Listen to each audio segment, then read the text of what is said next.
Alright, but for our first project I want to take you indoors. I think we're going to have a really good time with this one.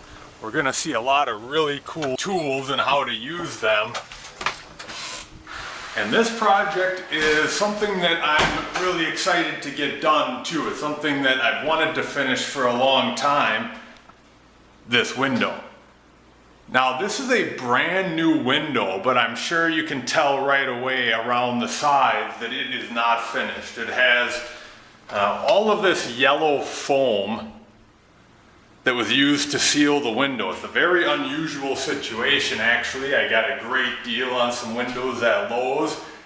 Almost all of them fit perfectly, but this one was a little bit too narrow for the opening, and so I had to use a little bit extra of this foam urethane sealant that's called Great Stuff, and that actually is the name of the product made by DuPont.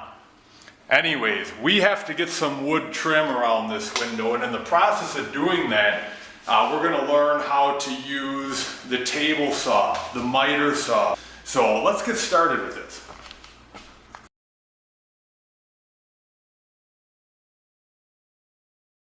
Here's what it looks like. You can see it's actually a saw mounted on a table. The blade sticks out, and this part right here is called the fence. You can move it further away or closer to the blade, depending on where you want to cut. Now, there's a lot of safety issues with the table saw. In fact, this is one of the more potentially hazardous saws you could use. So this is definitely not something you want to be using without actual hands-on training from somebody who's more of a professional with the table saw. But I'm going to show you some of the key features and safety issues with it right now. So we typically use a table saw when we want to cut lengthwise, like this. A saw like that miter saw over there, it would be not safe to use one like that. So here a table saw, we would set the fence at our width and run it through. But you can see the problem with that, because if we've got to put this piece of wood through, our hand's getting awfully close to that blade right now.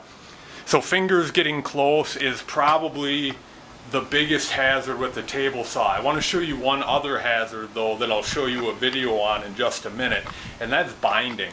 If you put a piece of wood through with a fence constricting it on one side, and as you're putting it through, that piece of wood tilts, it'll shoot backwards.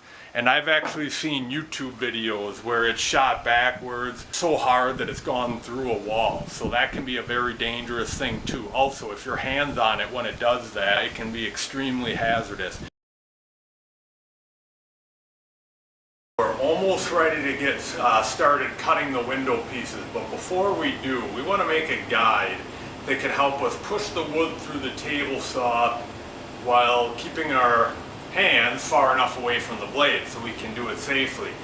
So we could buy a guide like this on Amazon. They have plenty out there, but since there's a lot of scrap wood here, I'm thinking to just use these two pieces.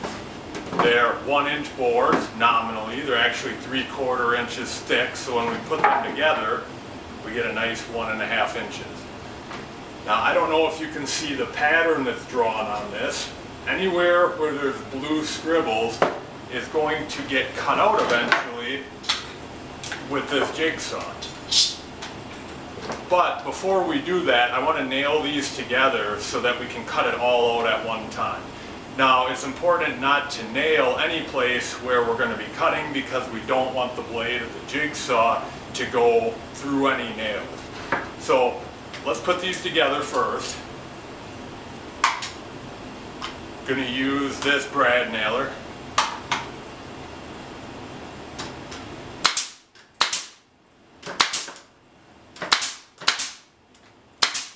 And then I'm going to put a couple in from the other side as well.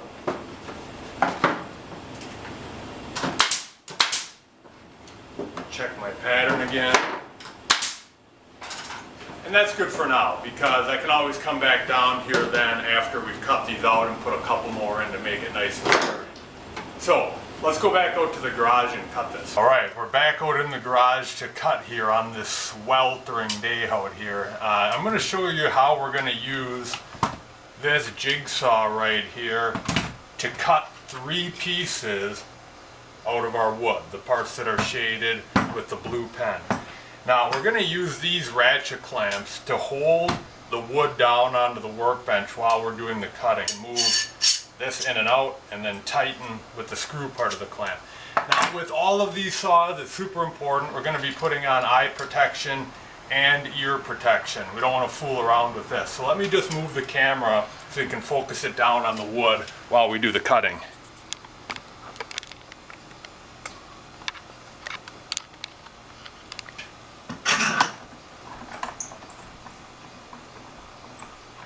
And clamp it down.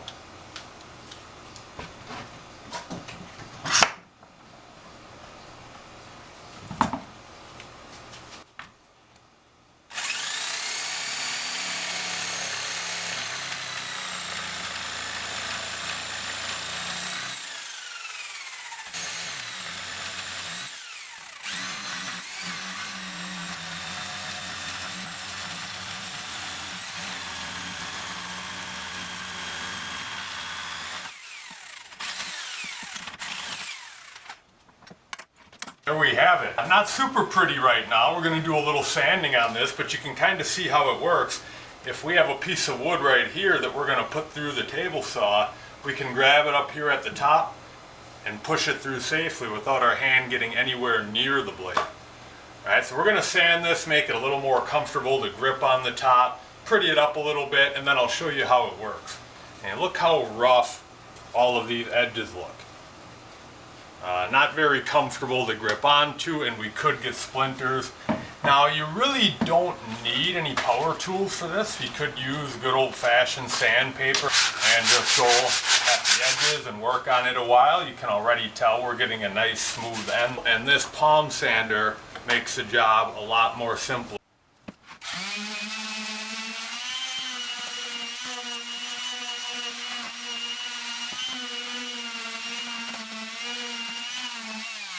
Alright, look at this, folks. Look at how nice and smooth that is. No more splinters, no more rough edges, comfortable to hold on to and to push boards through the table saw. I think I'm even going to go one step further on this and varnish it, but let's save that for another video so that I can show you how we use this thing on the table saw. Alright, and of course we're going to be using safety glasses and hearing protection before we make any cut.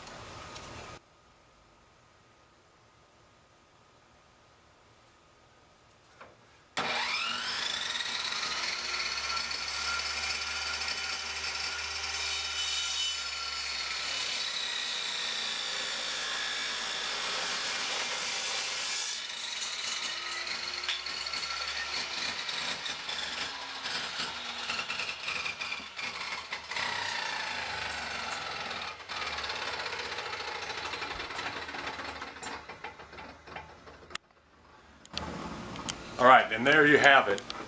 We passed that piece of wood through without having to get our fingers anywhere near that blade, and our cut piece of wood is right here. So today we haven't even gotten to our window yet, but that's alright. We made a lot of progress. We built this guide to safely use the table saw.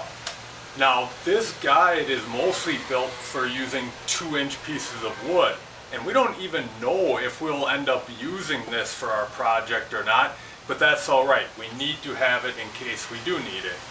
There are other types of guides for a table saw. Let me show you one.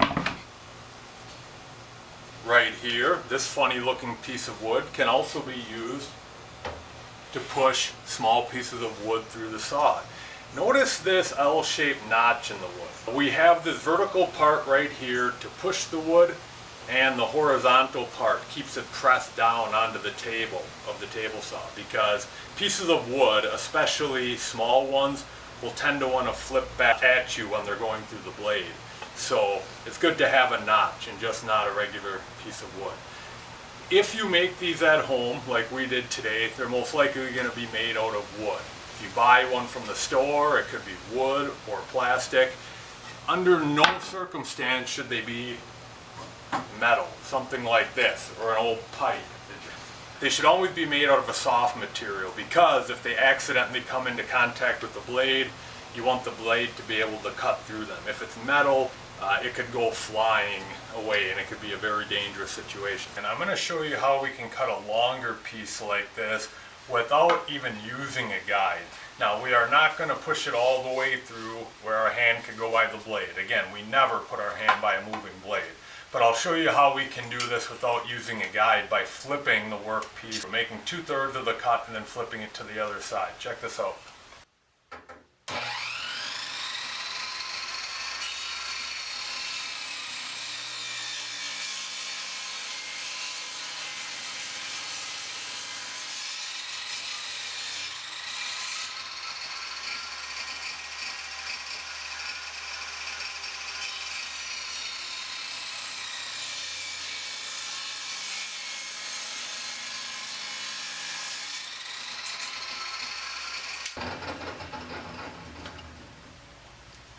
Alright, and there you have it. You can see we've cut this the whole lengthwise, but we never even had to get our hands anywhere near that moving blade. Alright, and that's it. That's the final part of this segment. Thanks for coming into the workshop here. I'm hoping in the next segment we can actually get to work on that window, cutting our pieces, sanding them, painting and attaching them. So, see you then.